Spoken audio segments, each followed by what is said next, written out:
ओम शांति। आज सुनते हैं 15 सितंबर 2022 के ईश्वरीय महावाक्य।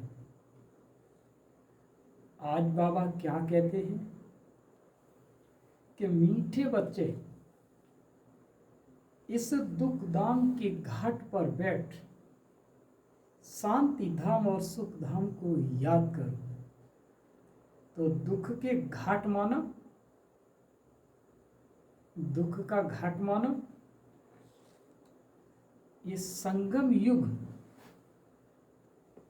ये दुख के घाट माना है तो मौज का समय, लेकिन इस दुख का घाट है ये जो चल रहा है ये वर्तमान समय। तो बाबा कहते हैं यहाँ पर बैठ करके शांति धाम और सुख धाम को याद करो। वैसे तो संगम युग मौजों का युग है, लेकिन इस संगम युग पर ही बाबा आकर के हमें दुख का घाट बताता है। बच्चे, यहाँ पर उस परमात्मा पिता के घर को और सत्य को याद कर लो। इस दुख धाम को भूल जाओ। यहाँ बुद्धि भटकनी नहीं चाहिए। जब तक संगम युग में इस हैं और उसकी स्मृति है तो हम मौजों की दुनिया में हैं, और संगम युग पर जैसे ही इस युग को भूलते हैं तो तुरंत दुख का घाट आ जाता है। और दुख के घाट में भी याद करने के लिए बाबा ने कहा है, और जब आत्मा की स्मृति में आ जाते हैं तो हम संगम युग पर आ जाते हैं, क्योंकि संगम युग पर आत्मा की स्मृति का जो तिलक दिया है बाबा ने, वो मौजों के लिए दिया है। और जब आत्मा की स्मृति का तिलक जब विस्मृति में बदल जाता है तो ये दुख का घाट बन जाता है। तो बाबा कहता है बच्चे, इस दुख के घाट को याद करने का मतलब ही है कि हम आत्मा की स्मृति में आ जाएं और शांति धाम और सुख धाम को बैठ करके याद करें। प्रश्न है, तुम्हारे पुरुषार्थ का आधार क्या है? उत्तर है निश्चय। तुम्हें निश्चय है कि बाप नई दुनिया की सौगात लाए हैं। इस पुरानी दुनिया का विनाश तो होना ही है। इस निश्चय से तुम पुरुषार्थ करते हो। अगर निश्चय नहीं है तो सुधरेंगे नहीं। आगे चल अखबारों तुम्हारा मैसेज सबको मिलेगा, आवाज निकलेगा, तुम्हारा निश्चय भी पक्का होता जाएगा। Om Shanti. Tower of silence और टावर ऑफ सुख। तुम बच्चे यहाँ बैठे हो तो तुम्हारी बुद्धि घर में जानी चाहिए। वो है शांति धाम का टावर। ऊंचे ते ऊंच को टावर कहा जाता है। तुम शांति के टावर हो। घर में जाने के लिए तुम पुरुषार्थ कर रहे हो। कैसे जाते हो? जो टावर में रहने वाला बाप है वो शिक्षा देते हैं कि मुझे याद करो तो शांति के टावर में आ जाएंगे। उसको घर भी कहा जाता है, शांति धाम भी कहा जाता है। यह बातें समझाई जाती हैं। अपने शांति धाम और सुख धाम की याद में रहो। नहीं रह सकते तो गोया जंगल के कांटे हो, इसीलिए दुख भासता है। अपने को शांति धाम के निवासी समझो। अपने घर को याद करना है ना, भूलना नहीं है। घर है ही बाप का, ये है ही दुख का घाट। यहाँ बैठे भी हो जिनको बाहर की बातें याद आती हैं तो ऐसे नहीं कहेंगे कि इनको अपना घर याद है। इसीलिए बाप रोज शिक्षा देते रहते हैं कि घड़ी घड़ी शांति धाम सुख धाम को याद करो। गीता में भी बाप के महावाक्य हैं कि मुझे याद करो। भगवान क्या बनाएंगे? स्वर्ग का मालिक बनाएंगे। और क्या? जब स्वर्ग का मालिक बनने बैठे हो तो घर के लिए और स्वर्ग के लिए जो बाप श्रीमत देते हैं उस पर पूरा पूरा चलना है। दुनिया में कितने ढेर के ढेर गुरु हैं। बाप ने समझाया है कि कोई भी धर्म संस्थापक को गुरु नहीं कहा जाता, वह तो सिर्फ धर्म स्थापन के लिए आते हैं, वापस ले जाने थोड़ी आते हैं। गुरु अर्थात जो वापस निर्वाण धाम और वानप्रस्थ में ले जाए। परंतु एक भी गुरु वापस ले जाने वाला है नहीं, एक भी निर्वाण धाम में जाते नहीं। वाणी से परे अर्थात घर वानप्रस्थ का अर्थ न गुरु लोग जानते न फॉलोअर्स ही जानते। तो बच्चों को कितना समझाया जाता है। ये चित्र हैं सतयुग के और वह चित्र हैं त्रेता के। उनको भगवान नहीं कहा जाता है। लक्ष्मी नारायण को भी भगवान भगवती नहीं कहा जाता। क्यों? क्योंकि वो सतयुग की क्या है, एक प्रारब्ध रूप में देवता हैं, इसलिए उन्हें भगवान भगवती नहीं कहा जाता। लक्ष्मी नारायण को भी आदि सनातन है देवी देवता धर्म, सिवाय देवी देवताओं के कोई भी स्थायी पवित्र होते नहीं। 21 जन्म पवित्र सिर्फ एक ही धर्म रहता है, फिर धीरे धीरे अवस्था कम होती जाती है। त्रेता में 2 कला कम तो सुख भी कम हो जाता है। उसको कहा जाता है त्रेता युग 14 कला। अभी तुमको बाप का परिचय है और सृष्टि चक्र का ज्ञान है, उसको ही तुम याद करते हो, परंतु कईयों की बुद्धि कहां न कहां भटकती रहती है, याद नहीं करते हैं। अच्छा, और कुछ भी न समझ सको तो आस्तिक बनकर बाप को तो बुद्धि को याद रखो। बाप और रचना के आदि मध्य अंत को जानते हो ना। उस झाड़ का आदि मध्य अंत नहीं कहा जाता है, इस झाड़ का आदि मध्य अंत है, क्योंकि मध्य में रावण राज्य शुरू हो जाता है, कांटा बनना शुरू होता है, बगीचा जंगल बनना शुरू होता है। इस समय सारे झाड़ की जड़ जड़ी भूत अवस्था हो गई है। सारा झाड़ सूख कर तमो प्रधान हो गया है।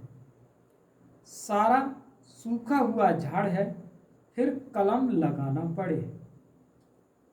इसको कलम लगता है, कलम न लगे तो प्रलय हो जाए। प्रलय अर्थात सारी जलमयी नहीं होती, भारत रह जाता है, परंतु जलमयी नाम तो है ना। मीठे मीठे बच्चे जानते हैं कि चारों ओर ही जलमयी हो जाती है, भारत ही सिर्फ रहता है। जैसे बाढ़ आती है फिर उतरती भी है ना।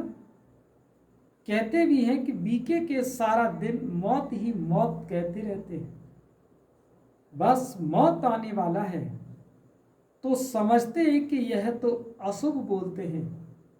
बोलो नहीं, हम कोई विनाश थोड़े ही कहते हैं, हम तो कहते हैं कि पवित्रता, सुख, शांति का धर्म स्थापन हो रहा है। विनाश न हो तो शांति कैसे हो? गुप्त वेश में शांति धाम, सुख धाम की स्थापना हो रही है। गुप्त वेश में, इसको न जाने दुनिया कोई नहीं जानता कि ये कैसे स्थापना हो रही है। रामायण में कहा है ना कि तुलसीदास चंदन घिसे और तिलक देत रघुवीर, और लोग इंतजार कर रहे थे कि राम आएंगे, सभी को तिलक लगाएंगे, लेकिन तिलक तो लग चुका था। आज वही समय है कि गुप्त भेष में इसकी स्थापना हो रही है, सतयुग की स्थापना हो रही है। यह तो हम शुभ बोलते हैं, और तुम भी कहते हो ना, हे पतित पावन आओ, हमको पावन बना करके ले चलो। तुम खुद कहते हो ना कि हमको ले चलो। हम भी शुभ बोलते हैं और तुम भी शुभ बोलते हो। तुम कहते हो कि हमको पावन बनाकर इस दुख धाम की दुनिया से ले चलो शांति धाम में। यह तो शुभ बोलते हो ना। कहते आओ माना, पतितों का विनाश करो और पावन की स्थापना करो। मानते हो ना कि आकर विश्व में शांति स्थापन करो। शांति तो सतयुग में ही होती है, सो तो गुप्त वेश में विश्व में शांति स्थापन हो रही है।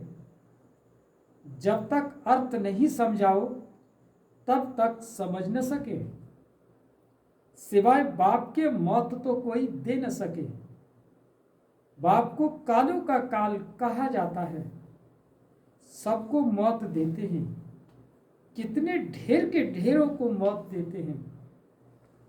सतयुग में कितने थोड़े मनुष्य हैं, बाकी सबको मौत मिल जाता है।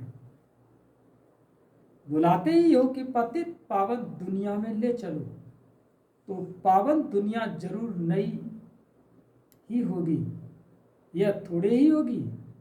पुरानी दुनिया का भी अर्थ नहीं समझते। पावन दुनिया में बहुत थोड़े मनुष्य रहते हैं, शांति रहती है। ये बातें समझने और समझाने में कितना सहज है, परंतु बुद्धि में बैठता ही नहीं, क्योंकि समय ही नहीं है बुद्धि में बैठने का। कहा भी जाता है ना कि कुंभकर्ण की नींद में सब सोए पड़े हैं, ये नहीं जागेंगे। ये ड्रामा बड़ा विचित्र है, तो यह सारा चक्र बुद्धि में फिरना चाहिए। बाप आकर सारा ज्ञान देते हैं, उनको कहते ही हैं नॉलेजफुल, ज्ञान का सागर। ज्ञान का सागर एक बाप ही है। तुम जानते हो कि पानी के सागर कितने हैं?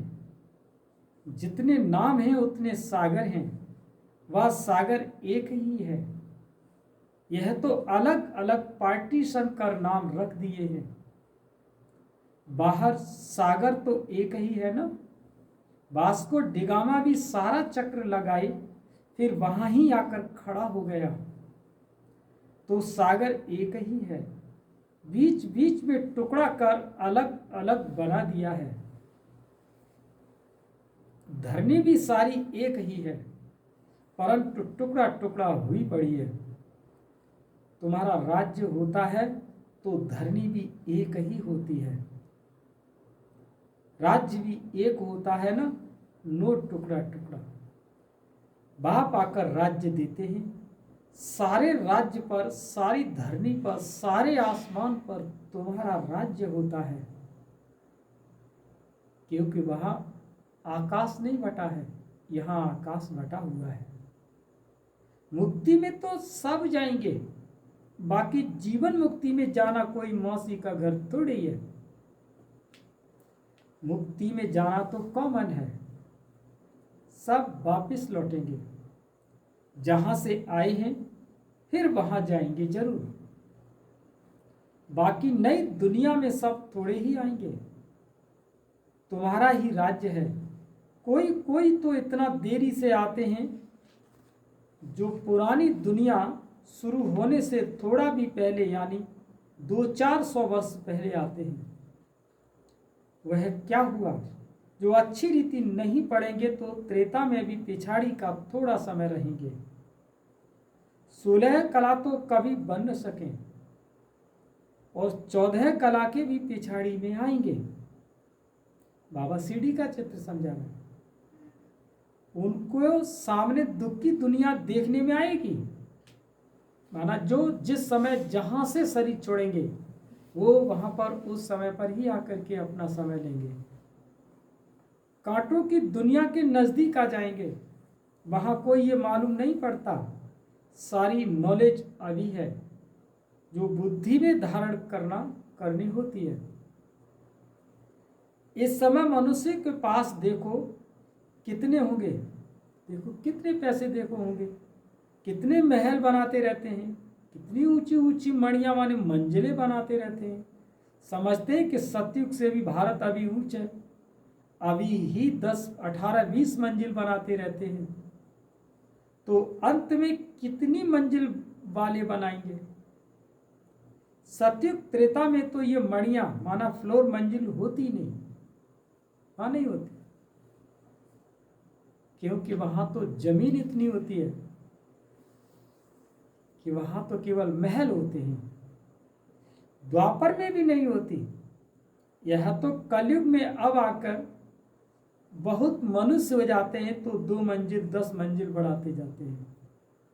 क्योंकि मनुष्य बढ़ते जाते हैं तो वो कहाँ जाएं? धंधाधोरी बहुत है तो बड़े बड़े मकान भी बनाते रहते हैं शोभा के लिए। जंगल से मंगल होता जाता है, कितने अच्छे अच्छे मकान बनते रहते हैं, जमीन लेते रहते हैं ना। बॉम्बे पहले क्या थी? 80-90 वर्ष में देखो क्या हो गई। पहले तो कितने थोड़े मनुष्य थे, अभी तो देखो कितने मनुष्य हो गए हैं।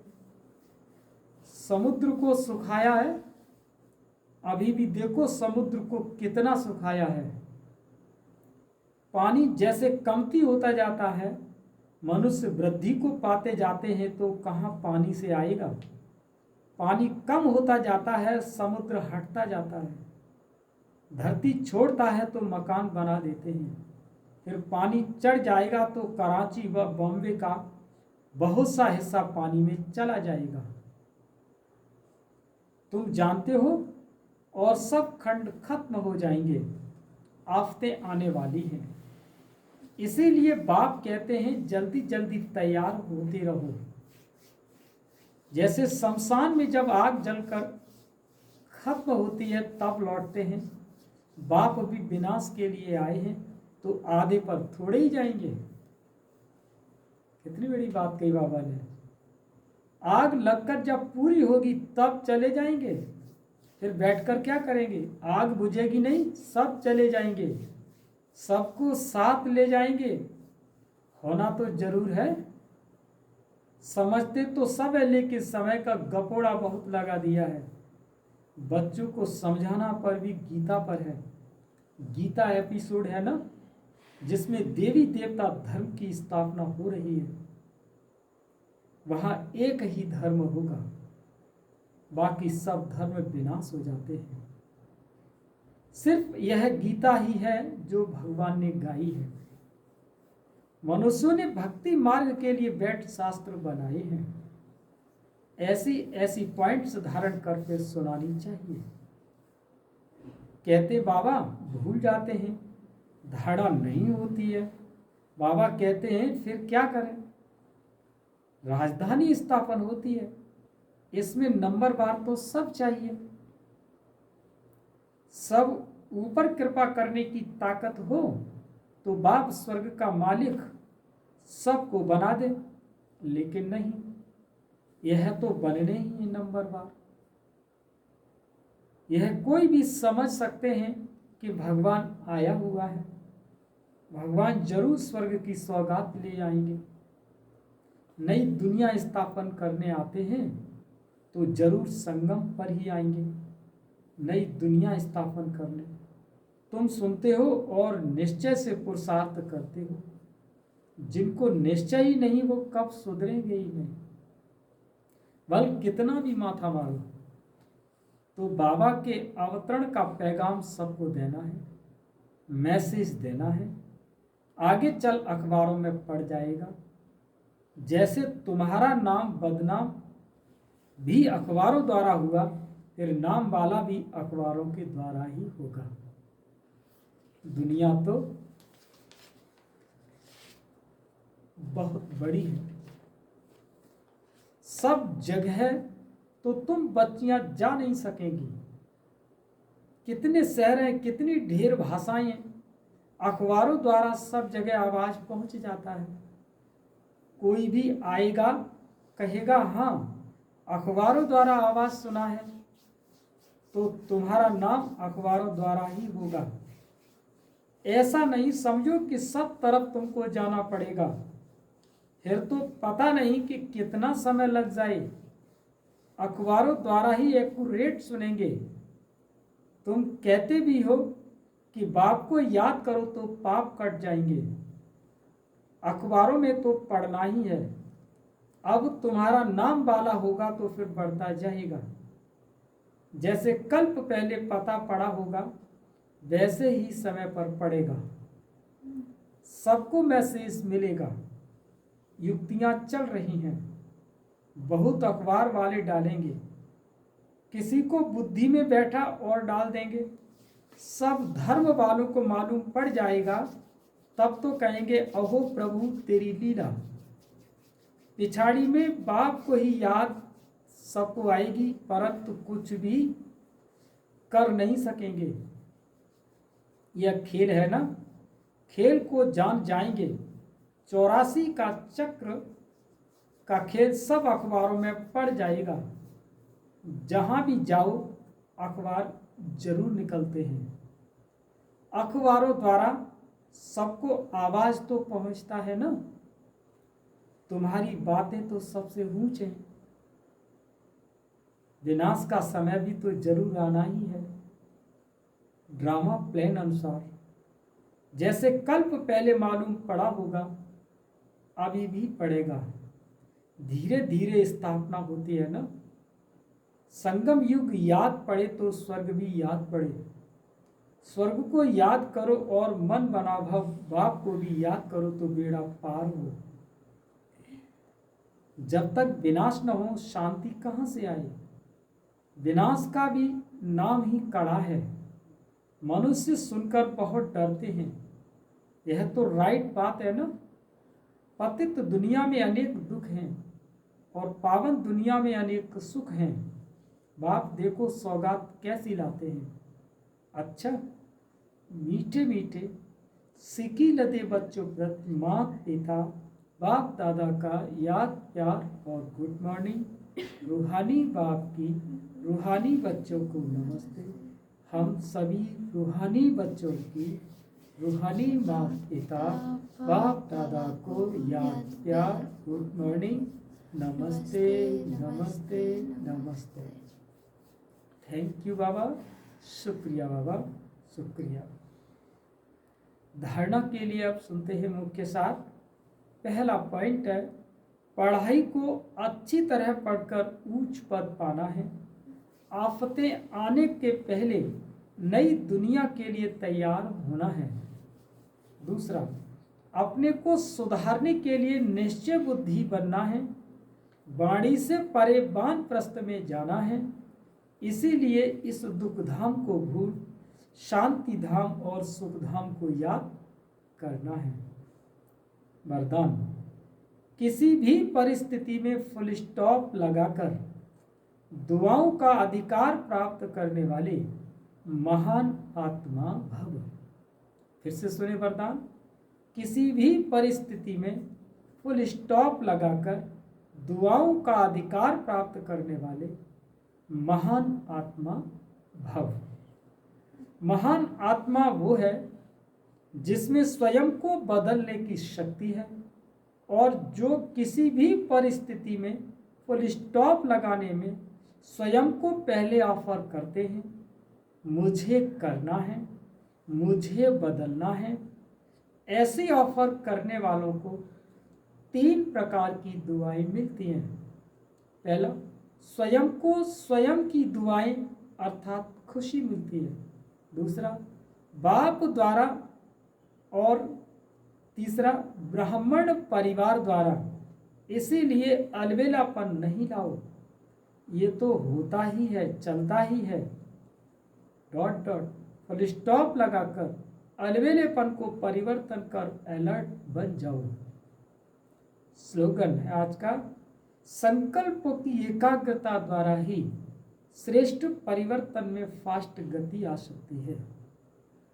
फिर से सुने, संकल्पों की एकाग्रता द्वारा ही श्रेष्ठ परिवर्तन में फास्ट गति आ सकती है। अच्छा, ओम शांति।